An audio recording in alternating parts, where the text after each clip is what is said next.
नमस्कार, city tales के तीसरे एपिसोड में आपका स्वागत है। यह एपिसोड राजेंद्र कुमार जी के साथ हुई बातचीत का दूसरा भाग है। वे इलाहाबाद शहर के बारे में बता रहे हैं। इस बातचीत का पहला भाग आप दूसरे एपिसोड में सुन चुके हैं। यह रहा दूसरा भाग, आइए सुनते हैं। तो एक बहुत कहना चाहिए रोमांचक और ऐतिहासिक महत्व की बात बताएं। उन दिनों अमृत राय जी का कलम का सिपाही छप रहा था, मतलब प्रकाशन के क्रम में था। तो अमृत राय जी पंत जी का एक इंटरव्यू ले रहे थे, शायद धर्मयुग के लिए, जहाँ तक याद पड़ता है धर्मयुग के लिए एक इंटरव्यू ले रहे थे पंत जी का। पंत जी यहाँ अक्सर जाते थे, पंत जी और महादेवी जी के यहाँ अक्सर जाते थे अमृत राय जी। और जब हम उनके यहाँ थे तो हमको भी साथ ले जाया करते थे। ये पहले की बात है, जब मतलब वहाँ अग्रवाल कॉलेज में पढ़ा रहे थे और एमए भी कर रहे थे, एमए प्रीवियस में थे। तो इंटरव्यू के सिलसिले में भी पंत जी हमको साथ ले जाया करते थे पंत जी के यहाँ। एक दिन पंत जी से अमृत राय जी बोले, दादा दादा कहते थे। हम अमृत राय जी को भी दादा कहते थे और अमृत राय जी पंत जी को दादा कहते थे। दादा वो प्यासा लगी है फिल्म। तो पंत जी ने कहा, पंत जी बहुत सुकुमार थे और बड़े, उनकी आवाज़ भी बहुत जनानी जैसी थी। हाँ, तो बात ऐसी हुई कि प्यासा लगी हुई है, चलिए देखा जाए। अमृत राय जी ने कहा, पंत जी ने कहा कहाँ? नाज टाकीज़ में। नाज टाकीज़ चौक में ज़ीरो रोड के पास थी और उस ज़माने में बहुत जर्जर हालत में थी नाज टाकीज़, पुरानी थी। और खटमल टाकीज़ नाम से बदनाम थी वो। लकड़ी की कुर्सियाँ होती थी और खटमल हो जाया करते होंगे, तो खटमल टाकीज़ के नाम से कुख्यात थी वो नाज टाकीज़। तो नाज टाकीज़ में प्यासा लगी थी। तो अच्छा, पंत जी सुकुमार आदमी, उनको शायद पता नहीं रहा होगा कि नाज टाकीज़ की क्या दशा है। बहरहाल अमृत राय जी ने उनको चढ़ा दिया पानी पर कि चलो, हम भी तब अमृत राय जी के यहाँ थे। बोले चलो। तो पंत जी, अमृत जी और राजेंद्र जी, तीनों जी जो थे वो तो बड़े लोग थे। राजेंद्र जी पिद्दी उन दिनों, समझे। बहरहाल तीनों लोग नाज टाकीज़ में बैठे, खटमल टाकीज़ में, और देखी, पूरी फिल्म देखी। हाँ, तीनों ने। और फिल्म देख के तीनों निकले। शिकायत किसी ने नहीं की कि कैसी टाकीज़, फिल्म अच्छी थी ना। तो फिल्म पर चर्चा बाद में होती रही। तो ये एक ऐतिहासिक घटना कि पंत जी और अमृत जी के साथ खटमल टाकीज़ में प्यासा फिल्म गुरुदत्त की देखी, समझे। ये सब भी होता था। तो मतलब कहने का आशय ये कि वो दौर ऐसा था जहाँ इलाहाबाद उन तमाम भाग दौड़ या उन तमाम व्याधियों से या सभ्यता और विकास वगैरह के तथाकथित तकाज़ों से थोड़ा बचा हुआ था। बहुत ठहरा ठहरा सा, भागा दौड़ी नहीं थी, शांत शांत सा। और हमें याद है जब सुबह हम कटरा से, जब कटरा में भी आ गए थे, और कटरा से और अग्रवाल कॉलेज तक पैदल जाया करते थे सुबह, तो अक्सर प्यास लगती थी रास्ते में। तो जगह जगह नल लगे हुए थे, अब तो हैं ही नहीं। वो दौर जब सड़क पर किनारे हर 20-25 कदम बाद नल लगे रहते थे, पब्लिक, और कोई संकोच नहीं होता था। जहाँ प्यास लगी नल खोला, यूँ लगाया हाथ, पानी पी लिया। उस समय ये कतई आशंका नहीं रहती थी कि इन्फेक्शन हो जाएगा, पीलिया हो जाएगा, जो आज रहता है। वो दौर ऐसा और ख़ास तौर से इलाहाबाद, कानपुर तो खैर बदनाम हो चुका था प्रदूषण के मामले में। कानपुर तो सफाई के मामले में, प्रदूषण के मामले में, घनी आबादी के मामले में हो चुका था, हैं। लेकिन इलाहाबाद में ऐसा कुछ नहीं था। इलाहाबाद में सड़कें साफ, जहाँ प्यास लगे बिना किसी हिचक के, बिना किसी संकोच के, बिना किसी इन्फेक्शन के डर के चुल्लू बनाओ और पानी पी लो। तो ये वो शहर था जब इस तरह पैदल चलते हुए हम, प्यास लगती थी पीते हुए चले आया करते थे। और बताया कि इक्कों का शहर था, इक्के खूब चलते थे। सावन के महीने में ये जो शिवकुटी का मेला लगता है, अब भी लगता है, तो उन दिनों शिवकुटी का मेला और नागपंचमी का मेला, ये सावन भादों के महीने में ये सब लगते थे। तो उन दिनों बाकायदा इक्कों की रेस होती थी, हाँ।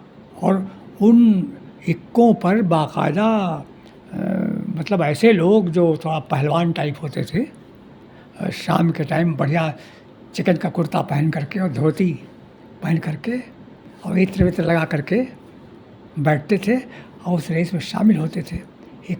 इक्का दौड़ होती थी यहाँ मनमोहन पार्क से लेकर के शिवकुटी तक, समझे।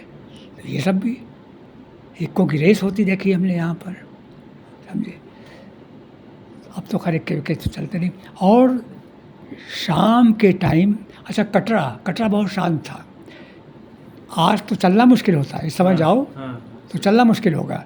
उस ज़माने में जहाँ ये मिश्रा फार्मेसी आज है कटरे में, तो मिश्रा फार्मेसी वाली लेन में और उसके सामने वाली लेन में शाम के टाइम हाथे से जो छोटे लोग होते थे, जो मतलब जिनके यहाँ ऐसी सुविधा नहीं होती थी कि गर्मी में छत के ऊपर जाके लेटें, तब खुले में लेटने का रिवाज था। आज की तरह नहीं कि कमरे के अंदर लेटो। तब अगर घर है तो छत पर चले गए लेटने, मर्द लोग छत पर चले गए, औरतें अपने आंगन वांगन में लेट जाया करती थी। और हाथा वगैरह जो होते थे, जो थोड़ा निम्न वर्ग के लोग जिनमें रहते थे किराए पर, वो लोग चारपाई निकाल के सड़क पर दोनों तरफ, कटरे में सड़क के दोनों तरफ शाम को 7 बजे चारपाइयाँ पड़ जाती थी और उन्हीं चारपाई में सोते थे लोग सड़क किनारे। इतना शांत इलाका था। और हाँ, और मिश्रा फार्मेसी के पास वो जिन्हें हम नाना कहते थे, उनका घर था। तो वो शाम के टाइम वो भी बाहर अपने अंदर से निकल के और अपने चबूतरे पर बाहर कुर्सी डाल करके बैठ जाते थे और उनको सब दद्दा जी कहते थे। पूरे मोहल्ले में वो गवर्नमेंट प्रेस में खजांची के पोस्ट से रिटायर हुए थे दद्दा जी। तो पूरे मोहल्ले में बच्चा हो बूढ़ा हो, यानी उम्र में उनसे अगर 1 आध साल बड़ा भी है उसके भी दद्दा जी, बच्चा है जवान है उसके भी दद्दा जी, सब दद्दा ही जी उन्हें कहते थे। हम बस नाना कहते थे उनको, बाकी मोहल्ले में दद्दा ही जी थे वो, है ना।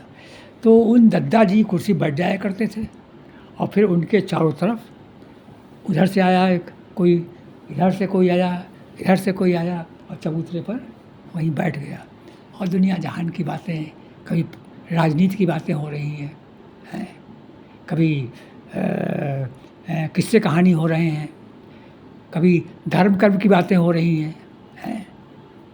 तो इस तरह पूरी मंडली, जैसे गांव में चौपाल लगती होगी, वैसे ही कटरा में सड़क पर कुर्सी निकाल करके लोग बैठते थे और किस्से कहानी बातचीत।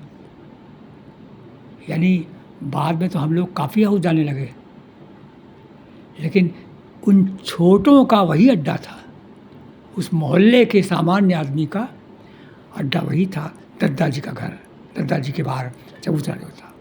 तो कटरा इतना शांत था कि शाम के टाइम चारपाइयाँ पड़ गई दोनों तरफ और उस ज़माने में रिक्शे बिना लाइट के नहीं चल सकते थे। यानी रिक्शे वालों को शाम के टाइम कुप्पी जला करके आगे हैंडल के सामने लगाना पड़ती थी।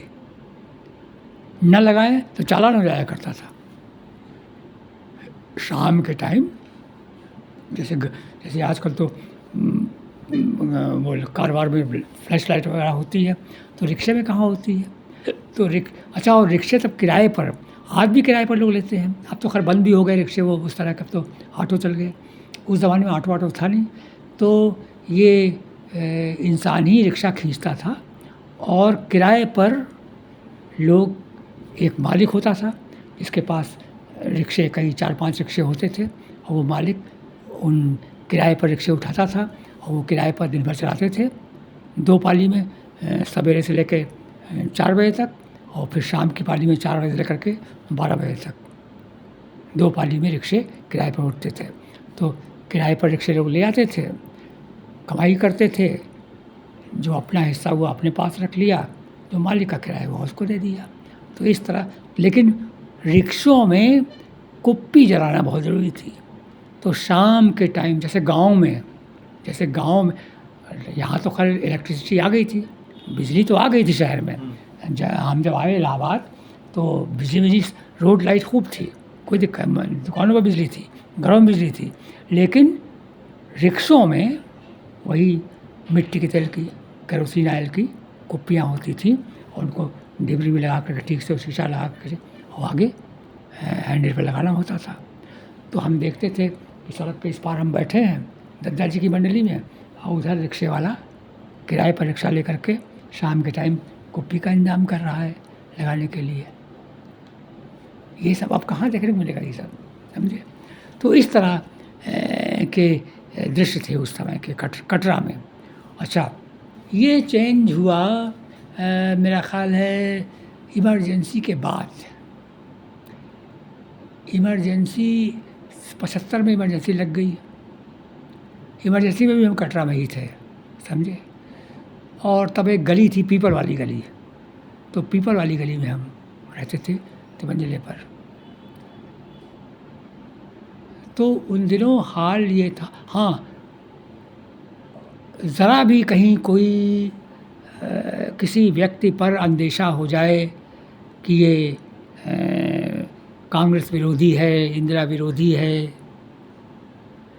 तो उस पर निगाह रखी जाती थी इमरजेंसी दौरान। रघुवंश जी को भी पकड़ लिया गया मीसा में। रघुवंश जी को क्यों पकड़ लिया, क्यों मीसाबंदी बना लिया गया, वो मीसा जानते हो ना, maintenance of internal security act, ये लगा था इमरजेंसी के दौर में।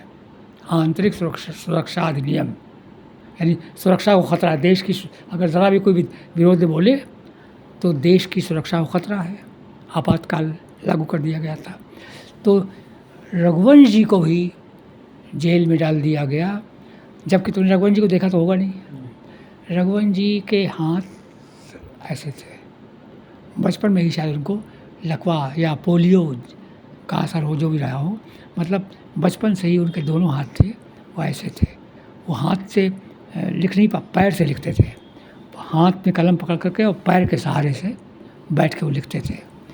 तो वो रघुवंश जी जो एक प्रकार से विकलांग कह लो, उन पर आरोप लगाया गया। उनको पकड़ा क्यों गया, किस आरोप में? उन पर आरोप लगाया गया कि ये तार काट रहे थे। समझे, और मीसा में बंद कर दिया गया उनको, समझे। किसका तार काट रहे थे? वे बिजली का, बिजली, हाँ, तार काट रहे थे। चलो, आंतरिक सुरक्षा कानून में पकड़ लिया गया उनको। उनकी गलती क्या थी?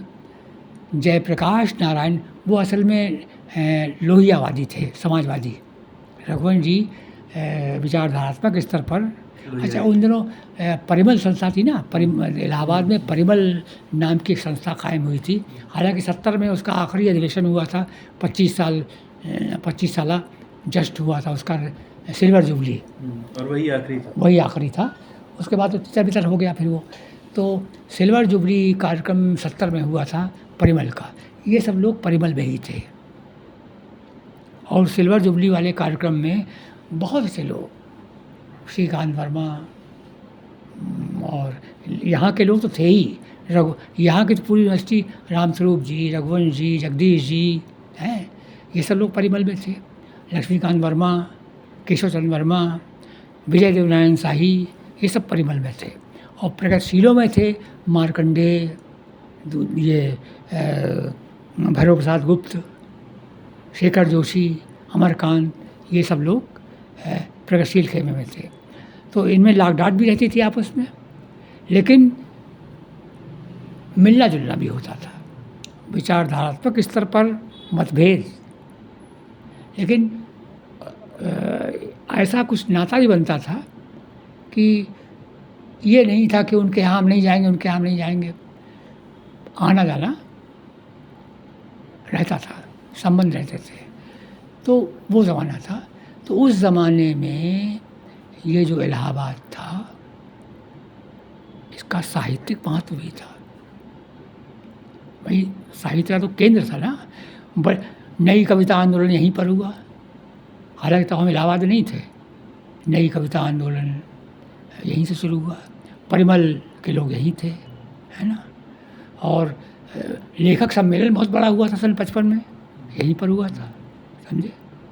तो बड़ी गहमा गहमी थी यहाँ सांस्कृतिक, मतलब ये इलाहाबाद केवल 3 नदियों का, 3 क्या 2 नदियाँ कह लो, सरस्वती तो खैर लुप्त ही थी नाम की है, लेकिन ये संगम कहा जाता था।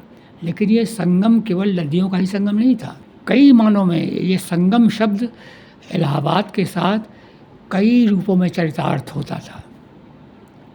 मसलन हाई कोर्ट यहाँ था, न्याय व्यवस्था, बड़े बड़े वकील एक से एक यहाँ हुए हैं, नाम सब जानते ही, मोतीलाल नेहरू यही थे, पुराने समय में, खैर वो तो पहले के थे। बहरहाल ये वकीलों का शहर था, है ना। उधर पंडों का शहर था, तीर्थ होने के नाते पंडों का शहर था। इधर यूनिवर्सिटी है, हिंदुस्तानी अकेडमी है, साहित्य सम्मेलन है, इलाहाबाद म्यूज़ियम है, बुद्धिजीवियों का शहर था। तो अलग अलग तरह के हर क्षेत्र में एक सक्रियता थी, और अपने अपने क्षेत्र में नामी नामी लोग हुआ करते थे। तो ये कई अनुशासनों का, ज्ञान के कई अनुशासनों का, व्यावहारिक जीवन के कई अनुशासनों का, राजनीति की विचारधाराओं के कई क्षेत्रों का संगम था ये। तो इसका संगम जो कहा जाता है, तो ये अच्छा, और तो और हिंदी उर्दू का,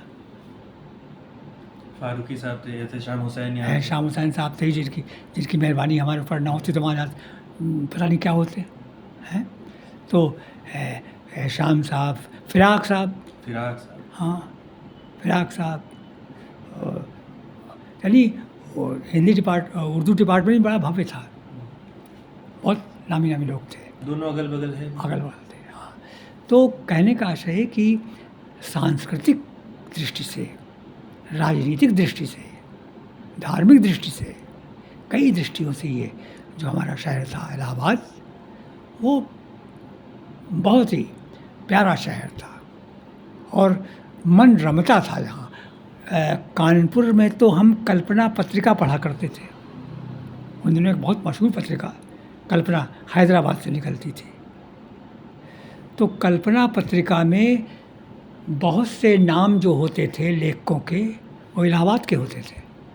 तो जब हम इलाहाबाद नहीं आए थे, तब इलाहाबाद में आने पर जिनको व्यक्तिगत रूप में देखा जाना, उनको बिना किसी देखे या जाने हम कल्पना के माध्यम से पहले ही परिचित हो चुके थे, देखा यहाँ आकर के। तो ये शहर एक तरीके से आकर्षण का केंद्र था। अगर ज़रा भी लिखने पढ़ने का किसी में कोई रुचि जाग गई, तो इलाहाबाद उसका ट्रेनिंग सेंटर हुआ करता था। यहाँ आकर के जिसने संपर्क पा लिया, सानिध्य पा लिया यहाँ के लेखकों का, तो अपने को धन्य समझता था। तो तीर्थ केवल वो धार्मिक तीर्थ ही नहीं था, ये एक ऐसा तीर्थ भी था जहाँ पर भिन्न भिन्न क्षेत्रों में काम करने वाले बुद्धिजीवी, संस्कृतिकर्मी आ करके अपने को धन्य मानते थे। बल्कि हमको तो जब हम इलाहाबाद में, जब हमारे बाबूजी ने ये जान लिया कि अब हम इलाहाबाद के ही हो गए हैं, तो उससे पहले वो आए एक बार इलाहाबाद, और तब नौकरी नहीं लगी थी हमारी। तो जब इलाहाबाद आए, वो हम पढ़ रहे थे, तो इलाहाबाद आए, बोले क्या कर रहे हो इलाहाबाद में, चलो लौट चलो। तो हमने कहा नहीं, अभी तीर्थाटन और करना है। तो उन्होंने तीर्थाटन का अर्थ लिया कि इसको भी धर्म में प्रवृत्ति हो गई होगी, तो खुद थोड़ा खुश भी हुए होंगे अंदर कि वहाँ नास्तिक था, दूसरा पता नहीं क्या क्या करता रहता था, चलो अच्छा है यहाँ आकर के कुछ धर्म कर्म में रुचि हो गई हो। तो तीर्थाटन शब्द सुन करके हमारे मुंह से कि अभी तीर्थाटन करना है, वो शायद मन ही मन खुश हुए होंगे। लेकिन हमारा तीर्थाटन का मतलब ये था कि अभी तो हमें पंत से मिलना है, इलाचंद जोशी से मिलना है। इलाचंद जोशी भी थे? हाँ, थे उस समय। अमरकांत से मिलना है, मार्कंडेय से मिलना है। भुवनेश्वर कहाँ रहते थे? भुवनेश्वर तो बहुत पहले चले गए थे, भुवनेश्वर नहीं थे तब। हाँ, तो यही तीर्थाटन था हमारा। तो हमने तो इस अर्थ में कहा था कि तीर्थाटन करना है, पर खैर जो भी अर्थ लिया हो उन्होंने, बहरहाल वो उनकी इच्छा पूरी नहीं हुई कि लौट आओ, तो हम यहीं के होके रह गए। तो कहने का आशय ये कि इसका सांस्कृतिक महत्व बहुत था। और जैसा कि हमने कहा, हर मोहल्ले में छोटी मोटी लाइब्रेरी ज़रूर होती थी। बड़ी लाइब्रेरी भी थी, पब्लिक लाइब्रेरी कंपनी बाग में थी, यूनिवर्सिटी की लाइब्रेरी थी, भारती भवन लाइब्रेरी चौक में, लोकनाथ में भारती भवन लाइब्रेरी। हम बहुत बैठते थे भारती भवन लाइब्रेरी में। हालांकि भारती भवन की लाइब्रेरी थोड़ा ऐसे इलाके में थी जहाँ शोरगुल होता था, जैसे आज भी है, वहाँ पर दुकानें भी थी, बाज़ार भी लगता था वहाँ, तो लेकिन ठीक था, तो हम वहाँ भी जाते थे। और भारती भवन बहुत पुरानी लाइब्रेरी है। भारती भवन हमने जब हम अग्रवाल कॉलेज में पढ़ाते थे, तो जब छुट्टी का दिन होता था तो हम अपना ज़्यादा समय भारती भवन लाइब्रेरी में ही बिताते थे। और फिर हमें एक बात और याद है, भारती भवन लाइब्रेरी से थोड़ा इधर आओ तो लोकनाथ का इलाका जो है, लोकनाथ के तिराहे पर कुल्फ़ी बिकती थी, समझे? जगह जगह, यानी खाने पीने के लिहाज से भी देखा जाए तो ये शहर उसका भी, इस तरह की चीज़ों का भी अपना ठाट था। ये हरी समोसे वाला आज भी मशहूर है ना? लोकनाथ में ही, वही भारती भवन के पास ही दुकान थी उसकी। माता दीन गजक वाले, पेठे वाले, रेवड़ी वाले, सोहन पपड़ी वाले, माता दीन आज भी दुकान है। और मज़ा ये कि बहुत चीज़ें बदल गई हैं। अगर आज का लोकनाथ जाओ तो वो नहीं है जो हमने देखा था, बहुत बदल गया। लेकिन अच्छा लगता है ये देख करके कि माता दीन अब भी ज़मीन पे ही बैठते हैं। आस पास की दुकानों में शीशा लग गया है, शोकेस बन गए हैं, मिठाइयाँ भी उसमें रखी जाती हैं और लोगों ने काउंटर बनवा लिए हैं। लेकिन जो माता दीन जिसकी सबसे ज़्यादा बिक्री होती है, उसकी दुकान वही है। और वैसे ही वो थाल में लगा करके बेचते हैं, गजक सब कुछ, और कारीगर लगे रहते हैं अंदर, और वैसे पलती मार के वही बेचने वाला भी, मालिक भी बैठता है वहीं पर और शान से बैठता है। मजाल की कोई आकर के जल्दी सामान ले ले, खड़े रहो बाबूजी, हाँ ये सब खड़े हैं, इन्हों कुछ पहले ले लें दो, पहले से खड़े हैं। अपने इलाहाबादी बोली में बड़े ऐठ के बोलता है हैं, काउंटर नहीं है तो क्या हुआ। तो वो उस ज़माने का आज भी चल रहा है। और उस ज़माने में तो खैर काउंटर वाउंटर किसी के नहीं थे, जो लोकनाथ की दुकानें थी, अब तो सब बनवा लिए लोगों ने, लेकिन उस ज़माने में सब एक ही तरह से वैसे ही बैठते थे। हाँ, तो कुल्फ़ी की बात हो रही थी। कुल्फ़ी की बात ये थी कि वो लोकनाथ के चौराहे पर हरी समोसे वाले की दुकान है, वहीं पर तिराहे पर एक बड़े से घड़े में लाल कपड़ा लपेट करके एक कुल्फ़ी वाला और भांग की कुल्फ़ी बेचते थे। तो भांग की कुल्फ़ी मिलती है अभी भी? अभी मिलती होगी शायद, हाँ, क्योंकि वो तो एहियापुर का मोहल्ला अब भी है। एहियापुर जो का मोहल्ला जो है वो पंडों का मोहल्ला है, बल्कि वहीं उधर ही के इलाक़ों में ये बच्चन जी, भारती जी अतरसुइया में रहते थे, उधर ही है, गलियाँ हैं। मतलब लोकनाथ के आसपास गलियों का जाल है। तो ये गलियाँ थी, अतरसुइया की गली, एहियापुर की गली, तो ये सब गलियाँ थी। उन गलियों में ये विभूतियाँ रहती थी, है ना। तो कुल्फ़ी तो दशहरे का मौका था और हमने ये जो चौकियाँ देखी नहीं थी, मशहूर थी, तो ये आया कि चौकियाँ देख लें। तो चौकियाँ देखने रात वहीं रुके, भांग की कुल्फ़ी खाई। हमको पता नहीं था कि भांग की कुल्फ़ी है। अब वहाँ सभी लोग खा रहे थे तो हमने भी ले ली, काट के डिब्बे में दिए, ऐसे खा ली। और ठीक है, फिर अच्छा रात भर चौकी निकलती थी, तो ये मूड बना के गए थे कि आज रात भर टहलना घूमना है यहीं पर। तो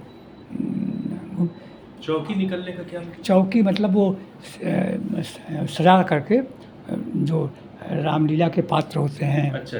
वो, या कभी कभी जो राजनीतिक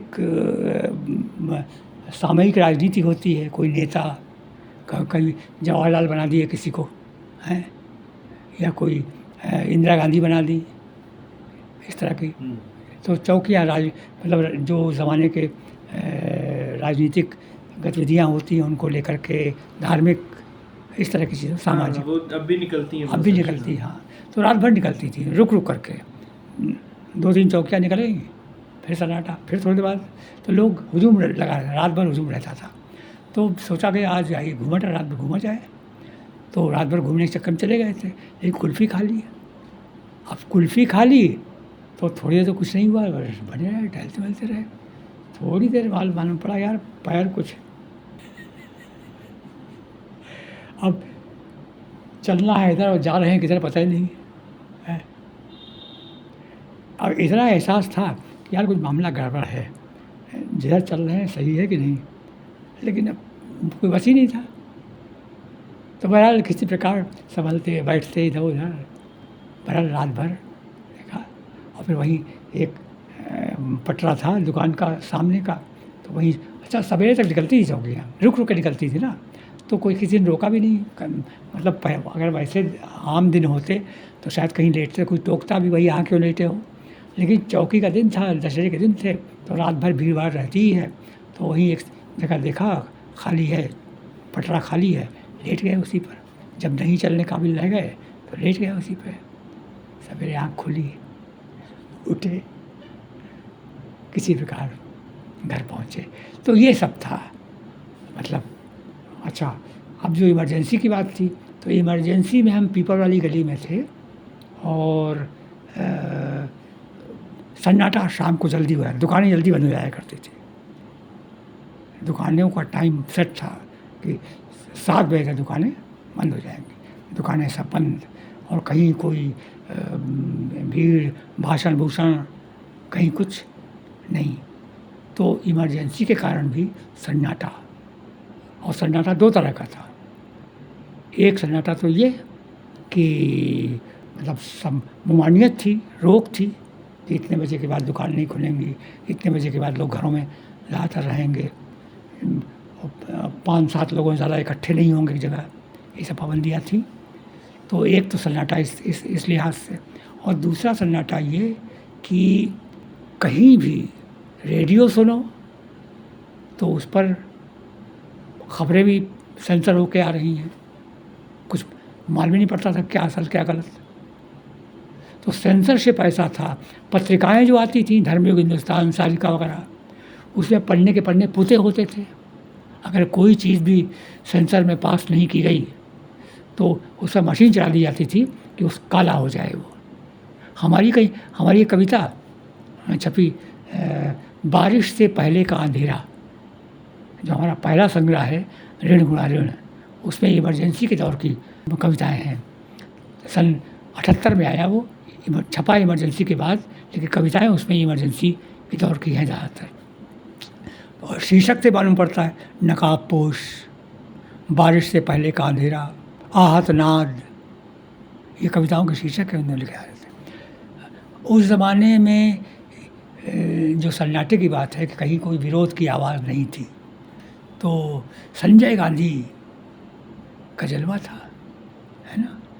तो मतलब संजय गांधी की धूम थी। तो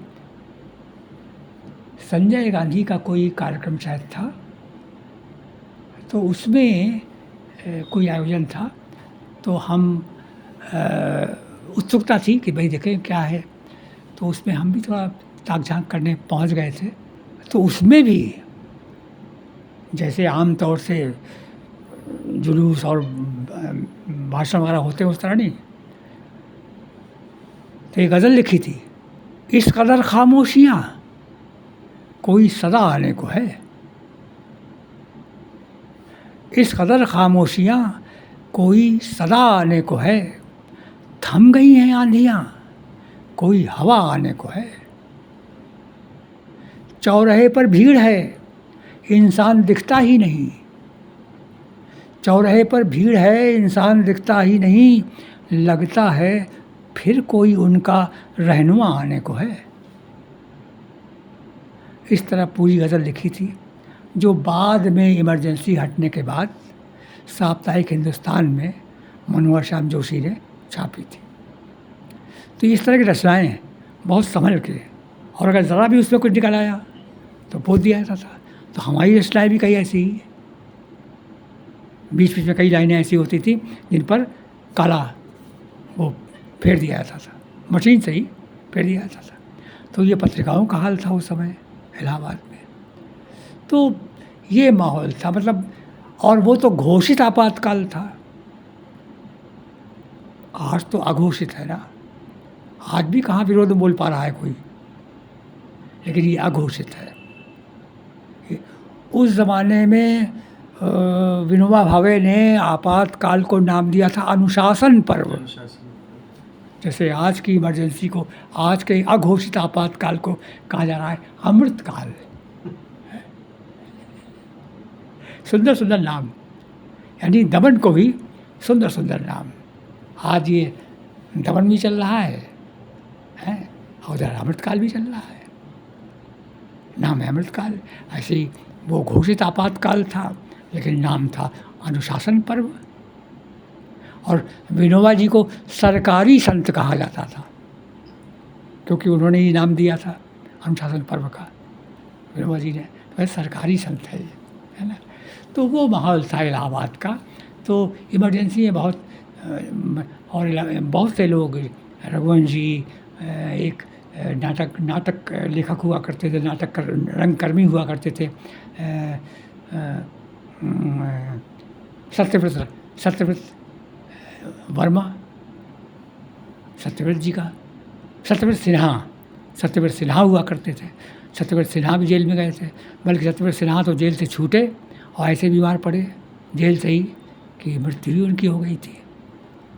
तो यूनियन के कई नेता सब, जो भी ज़रा भी शक की निगाह में आ गया उस पर मीठा लगा दिया गया। ये सब लोग शाही जी वगैरह लोग? शाही जी जेल नहीं गए थे, शाही जी को नहीं पकड़ा गया था, हालांकि वो भी समाजवादी थे। असल में रघुवंश जी के का हुआ ये था कि जयप्रकाश नारायण इमरजेंसी से पहले, इमरजेंसी लागू होने से पहले इलाहाबाद वो शुरू कर चुके थे, अपना आह्वान शुरू कर चुके थे जयप्रकाश नारायण लोकनायक के रूप में। तो वो जयप्रकाश का ग्लैमर, उनका एक प्रभामंडल उस समय बन रहा था। तो जयप्रकाश जी आए थे इलाहाबाद और पीडी टंडन पार्क में सभा हुई थी। उस सभा में रघुवंश जी ने अध्यक्षता की थी। तो चूँकि जयप्रकाश नारायण की सभा में अध्यक्षता की थी रघुवंश जी ने, और जयप्रकाश नारायण पकड़ लिए गए थे, बंद कर दिए गए थे। तो जो लोग जयप्रकाश लोहिया वगैरह के समर्थक थे, वो सब, यानी जहाँ भी थोड़ा शक हुआ कि ये शासन विरोधी है, उसको बंद कर दिया गया। तो वो दौर था इलाहाबाद में कि कई बड़े बुद्धिजीवी लोग बंद कर दिए गए थे। रघुवंश से मिलने जाना होता था तो जब पेशी होती थी उनके इलाहाबाद यहाँ कचहरी में, तब वहीं जाके मिलते थे हम। उनके साथ हम रिसर्च कर रहे थे, कागज़ पर साइन कराना है तो वहीं जा कराते थे जब पेशियाँ होती थी तब। तो ये माहौल था इमरजेंसी के दौर का। तो इस तरह तो ये शहर जो था ना, शहर के बारे में अब वक्त पर जो आफतें आईं उनको भी शहर ने झेला। जिस शहर की सर आप बात बता रहे हैं वो शहर बचा क्या? नहीं, अब नहीं बचा है। अब तो स्मार्ट सिटी हो गया ना, अपने एसेंस में भी नहीं बचा ना। और अब तो फिर ये नाम बदल करके तो बहुत अन्याय किया। सोचो, तुम्हारा नाम क्या है बताओ? अमन। अमन। तो पिता ने या जिसने भी रखा हो, माँ ने, जिसने भी रखा हो, वो नाम जब बड़े भी हो जाते हो तो कोई उस नाम से पुकारे तो लगता है कोई अपना होगा, है ना। तो जो नाम एक आत्मीयता के, भावनात्मकता के धरातल पर हम जब आए थे इस शहर में, तो इलाहाबाद आए थे ना,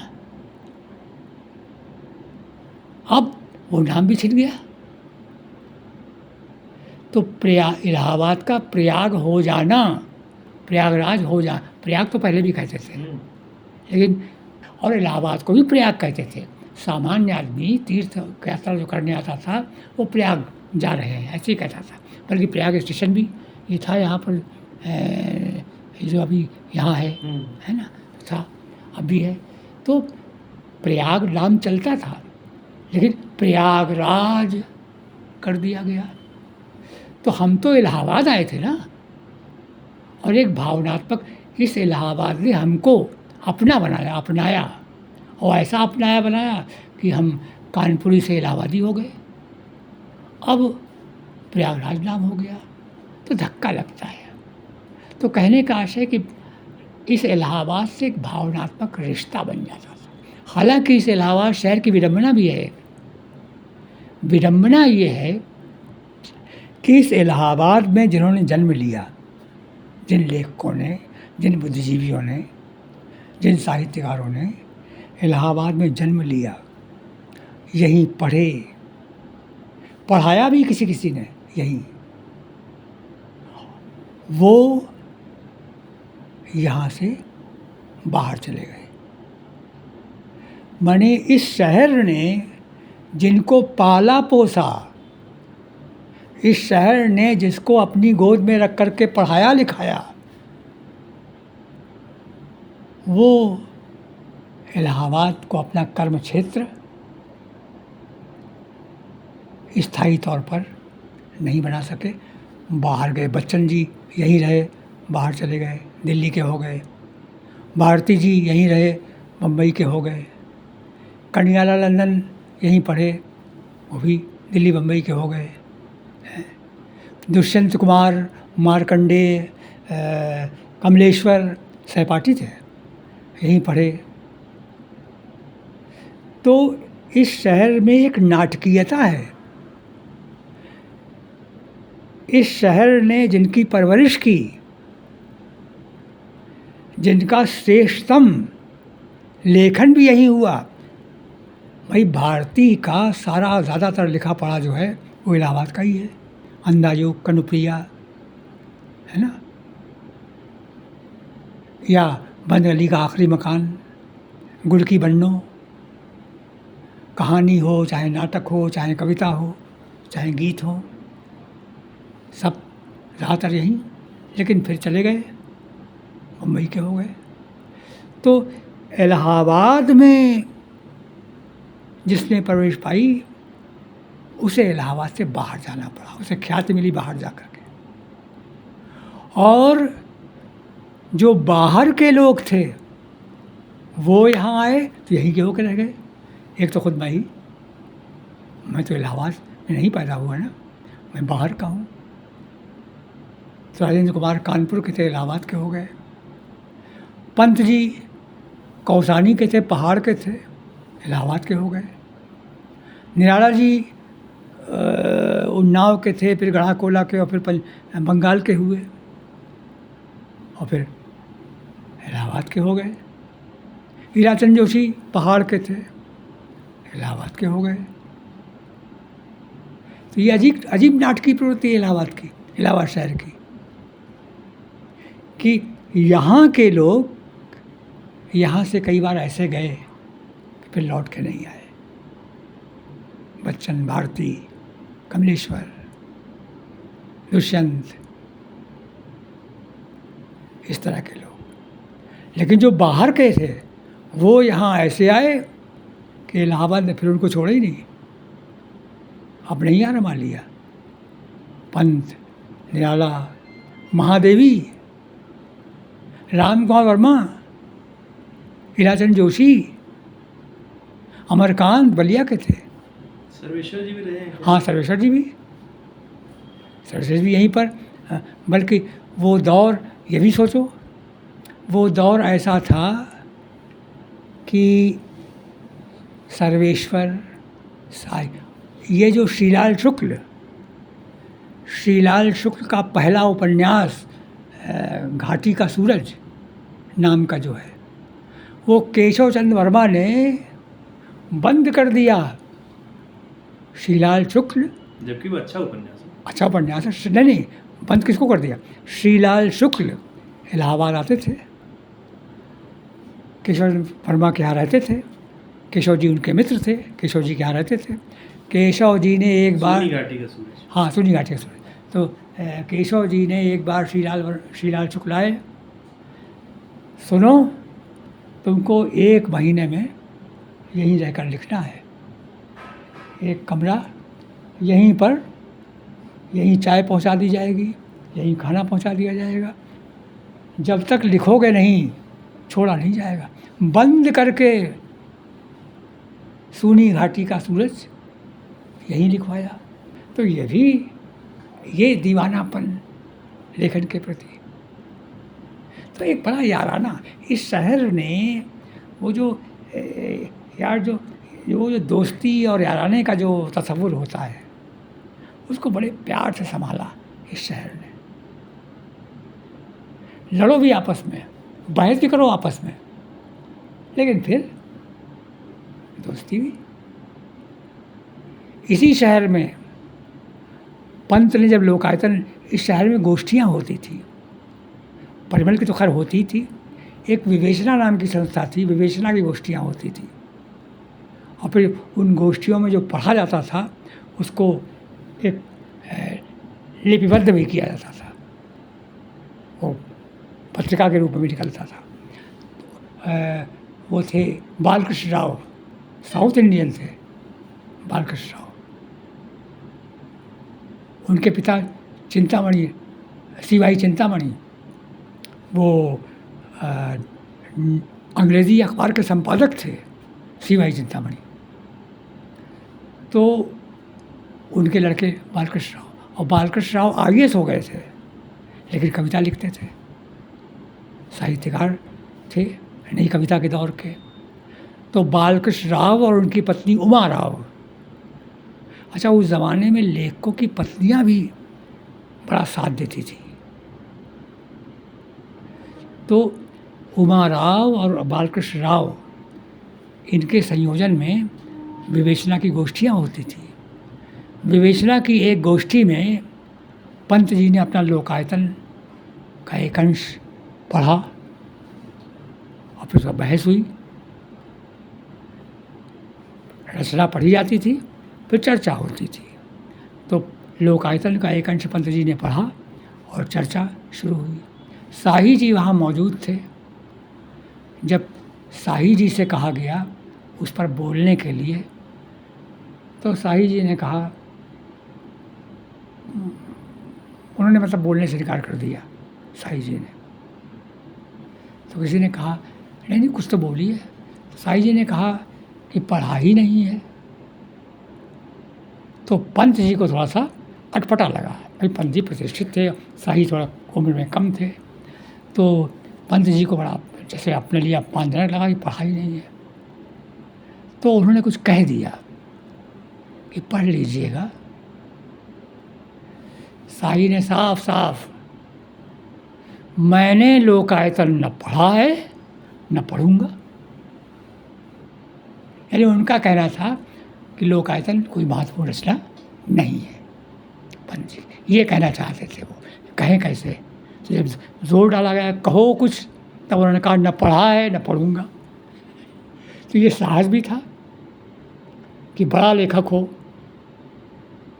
तो भी नया लेखक कई बार लिहाज नहीं, अपनी ऐठ में जो मन में आया कह दिया।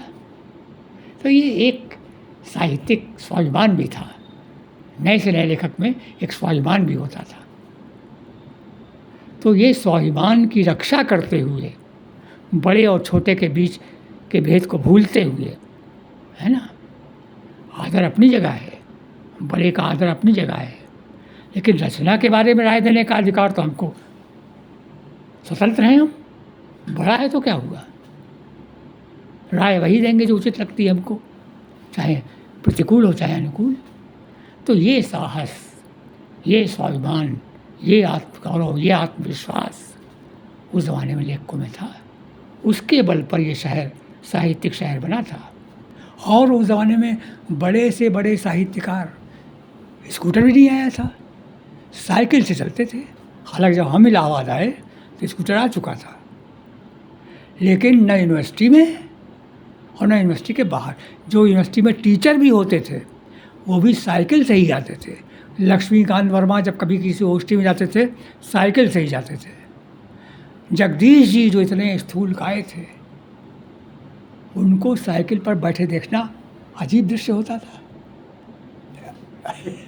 साइकिल एक, तो ये दौर था वो। आपातकाल के बाद से फिर जो उथल पुथल हुई, उसके बाद से बदलना शुरू हुआ। और फिर वो एक दौर ऐसा आया जिसमें फिर नए तरीके से जब मकान बनते थे तो हर मकान में आगे एक दुकान ज़रूर बनती थी।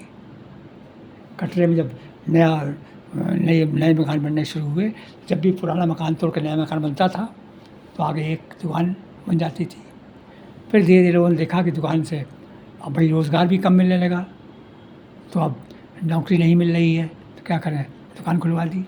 तो व्यापार बढ़ने लगा, दुकानें खुलने लगी, और फिर धीरे धीरे बदलता गया। और फिर वो जब ग्लोबलाइजेशन का ज़माना आया, जब जिसे हम बाज़ारवाद कहते हैं, वो दौर जब आया, तब तो फिर सब जगह बाज़ार हो गया। तो बाज़ार का प्रसार इस तरह हुआ। अच्छा, और तो और वो छोटे छोटे लोग जो कम पूंजी लगा करके सर पर डबल रोटी बिस्किट, सुबह एक शीशे का वो होता था, और हमने यहाँ आकर देखा अपने समय में कि इलाहाबाद जैसे शहर में छोटी पूंजी लगा करके सर पर गोल डब्बे में शीशे के डबल रोटी बिस्किट बेच रहे हैं। मूंगफली ठेले पर लेकर या बहंगी पर बेच रहे हैं। तो तब छोटी छोटी पूंजी लगा करके सड़क के किनारे ठेलों पर, है ना, लोग अपना कारोबार कर लेते थे, जीवन यापन हो जाता था, और उसके अपने मज़े थे। चाय बेचने वाले निकलते थे जाड़े के दिनों में, घरों के दरवाजे बंद हैं, अंदर सड़क पर चाय गरम, अदरक वाली चाय, लोग ले लेके लोटा है चाय लेते थे। हमने भी ली है इलाहाबाद आने पर, समझे।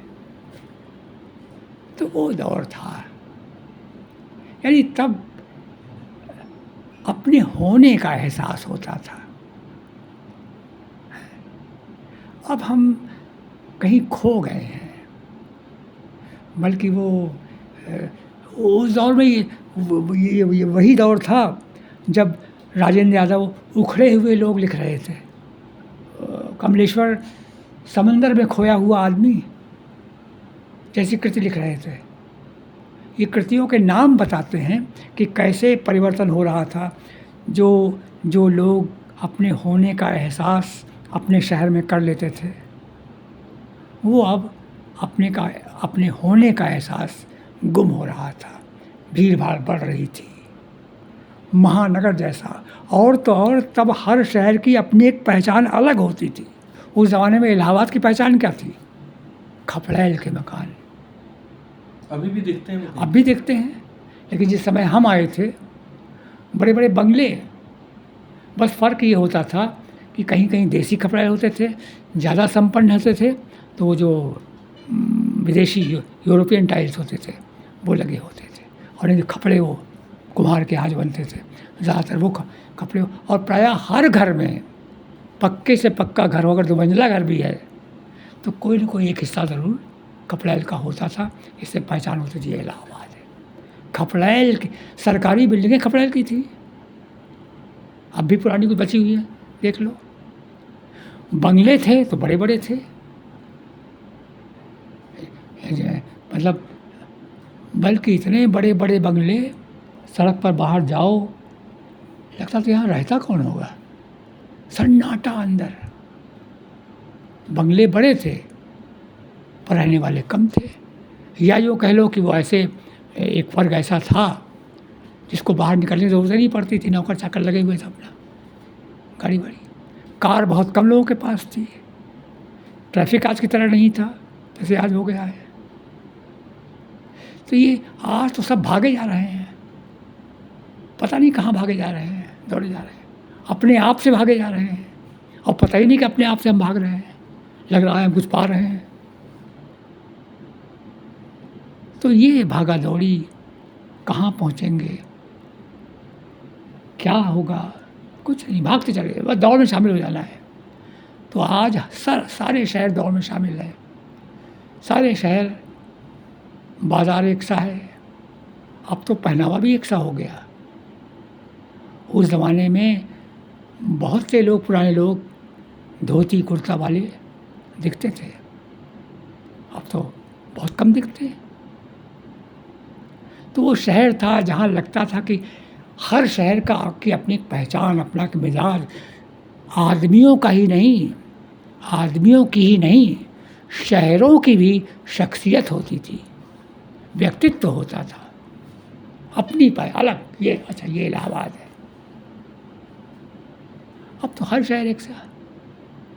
अब सबको न्यूयॉर्क बना दोगे तुम। अब तो बनारस, अब तो अभी अखबार में हमने पढ़ा आज कि जो पहले गोवा में घूमने जाते थे वो अब बनारस में घूमने आने लगे हैं, पिकनिक सेंटर हो गए हैं। मंदिर, जो पूजा के स्थल जहाँ शांति होती थी, अब वो मंदिर भी पिकनिक स्पॉट बन रहे हैं, टूरिस्ट स्पॉट बन रहे हैं। तो ये शहर, यानी प्रदर्शन, बाजार, उपभोक्तावाद, ये सब ऐसा छा गया है और टेक्नोलॉजी का विस्तार हो गया है।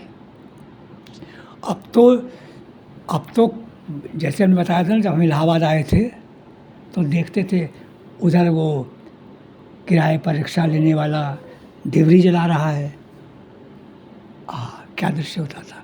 इधर कुर्सी पर दादाजी बैठे हुए हैं, चारों तरफ लोग घिरे हुए हैं, गप सड़ाका हो रहा है। अब ये देखने को मिलेगा। तो एक गैर बनावटी, सहज, एक सहजता थी। हर शहर अपनी अपनी सहजता को ही अपनी विशेषता बनाए रखता था। सहजता को ही विशेषता बना लेना, ये हर शहर की खूबी होती थी। अब तो सहजता गायब है। अच्छा, यहाँ तक कि हर शहर की कोई ना कोई मिठाई होती थी। इलाहाबाद में सुलाखी की वो, अरे क्या कहते हैं उसको, इमरती, सुलाखी की इमरती, हरीराम का समोसा, नेतराम की कचौड़ी, जगराम का बालूशाही। पहचान मतलब बाज़ार तो घर घर की अपनी अपनी विशेषताएं होती थी। यहाँ तक कि शहर में भी थोड़ा गंवईपन। अब जैसे करवा चौथ होगी, अरे पहले हमने देखा है कटरा में जो बूढ़ी और पुरानी औरतें होती थी, पुरानी क्या नई नई शादियाँ होती थी, तो दीवाल पर 1 महीने पहले से, दिवाली के पहले से, हाँ शायद, हाँ, तो दिवाली से पहले करवा चौथ होती थी, तो दशहरे के बाद ही औरतें जो थीं वो दीवाल पर कोयले काले रंग के लिए कोयला घोल देती थी, लाल रंग के लिए गेरू घोल देती थी, और उससे दीवार बाउंड्री बना रही हैं, बीच में पुतली बना रही हैं, इधर चाँद बना रही हैं, उधर सूरज बना रही हैं, और उसमें मुख्य रोल वो त्यौहार होता था औरतों का, पति के लिए करवा चौथ का व्रत रखा जाता था, लेकिन त्यौहार औरतों का है, पर पूरा घर लगा हुआ है चित्रकारी में। बच्चे भी, हम भी कभी कभी बैठ जाया करते, लाओ नानी, लाओ हम बना दें, ये चेहरा हम बना देते हैं, ये कुम्हार हम बना देते हैं। तो बच्चे भी शामिल हैं उसमें, कई बार पतिदेव भी शामिल हैं, मौका लग गया उनको तो वो भी बना रहे हैं कुछ, औरत तो बना ही रही है। हाँ सर, मेरे देखने में ऐसा आया है, या मैंने सुना भी है कि जो बनारस है या और भी जो उत्तर भारतीय शहर हैं, उन सभी शहरों को ऐसा लगता रहता है कि वो सर्व विद्या की राजधानी वही हैं। हाँ उनकी शहर में ही सारी विद्याओं की राजधानी है, वहीं से सारी कथाओं का जन्म हुआ, हाँ सारे मिथ वहीं से हाँ क्या इलाहाबाद को भी ऐसा लगता रहा या लगता है? हाँ भाई, इलाहाबाद में भारद्वाज आश्रम आज भी है। कहानियाँ हैं कि वनवास में राम इधर से ही होकर निकले थे, भारद्वाज में उनसे यहीं पर मुलाकात उनकी हुई थी, ये सब किस्से हैं। मतलब इलाहाबाद में ही ऐसा हुआ था। अकबर का किला, यहाँ तक कहते हैं पहले गंगा भारद्वाज, मतलब ये कयास लगाया जाता है कि ये भारद्वाज आश्रम कहलाता है ना, जहाँ भारद्वाज का अब तो बाकायदा एक मूर्ति बन गई, पहले वो मूर्ति नहीं थी, लेकिन भारद्वाज आश्रम नाम से वो मोहल्ला पहले भी था, और वो मंदिर जो अंदर की तरफ है वो पहले भी था। अब तो बड़ा भव्य बना दिया लोगों ने। ये भव्यता पहले नहीं थी, लेकिन आस्था पहले असली थी। अब तो आस्था का प्रदर्शन होता है, लेकिन तब प्रदर्शन नहीं होता था, अंदर था वो मंदिर, औरतें जाती थी, समझे। तो पहले ये था कि सहज आस्था जिसकी थी, शिवकुटी महादेव की, कहते हैं शिव की 1 करोड़ प्रतिमाएं वहाँ वो है, एक बना हुआ एक, जहाँ पर कई तरह से शालिग्राम बटिया कई तरह से मंदिर में रखा हुआ है। तो ये सब पहचानें थी। छुट्टियाँ शहर के हिसाब से अलग, लोकल छुट्टियाँ अलग अलग होती थी। शिवकुटी की छुट्टी कानपुर में नहीं होती थी, इलाहाबाद में होती थी। तो ये भी था, स्थानीय छुट्टियाँ भी होती थी। शिवकुटी इलाहाबाद में है, इलाहाबाद में छुट्टी हो जाएगी उसकी। और संगम, वो माघ मेला आया तो बाकायदा इंतजाम होता था, कुंभ होता था, तो फिर रेलें चलती थी, सब वही शहर का अलग ही जलवा होता था। तो कहने का आशय है कि रीति रिवाज हो, पहनावा ओढ़ावा हो, तीज त्यौहार हो, खान पान हो, उन सब का कुछ न कुछ वैशिष्ट्य है। यानी इलाहाबाद को अभी भी लगता है कि वो सर्व विद्या की राजधानी है। बनारस को तो लगता है।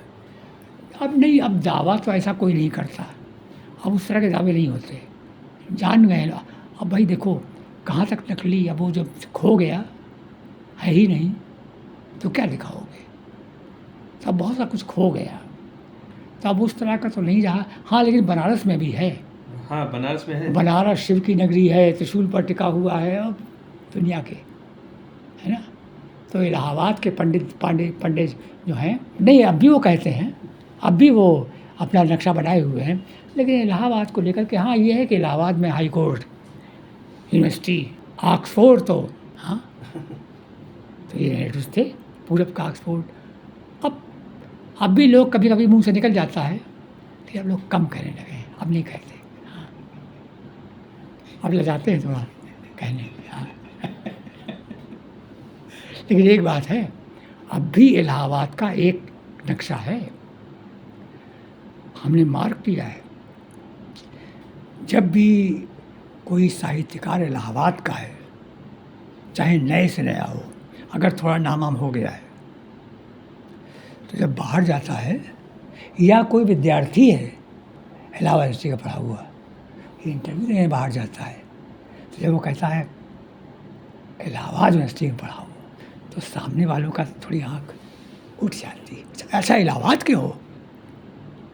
तो अब भी थोड़ा बना हुआ है, यानी इलाहाबाद का नाम सुनते ही सुनने वाले जो हैं उनके कान थोड़े, तो एक भाव अभी भी है, एकदम सब नष्ट नहीं हुआ है, पर फिर भी असलियत तो जो है वो है ही।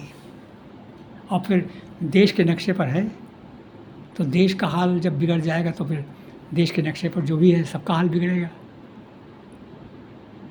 अरे भाई दे दो हमको जवाहरलाल नेहरू एक फिर से, दे दो हमको एक निराला फिर से, दे दो हमको एक पंत, एक महादेवी फिर से।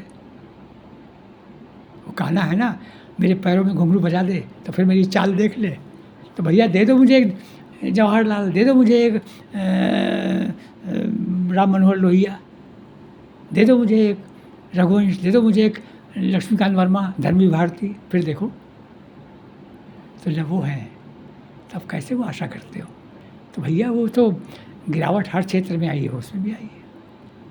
और अब तो विज्ञापन का बाजार के नियम साहित्य पर भी लागू हो रहे हैं, यानी हर चीज़ पर, साहित्य पे क्यों, शहर पर, आदमी पर, सोचने पर, साहित्य पर, कलाओं पर, सब पर बाजार के नियम लागू हो रहे हैं। और बाजार का सबसे बड़ा नियम क्या है? विज्ञापन। जो जितना अच्छा विज्ञापन कर लेगा उतना चलेगा। तो बस वही हर क्षेत्र में है आज। बहुत बहुत धन्यवाद राजन जी, बहुत अच्छा लगा, आपने बहुत अच्छी बातें बताई और बहुत बहुत शुक्रिया।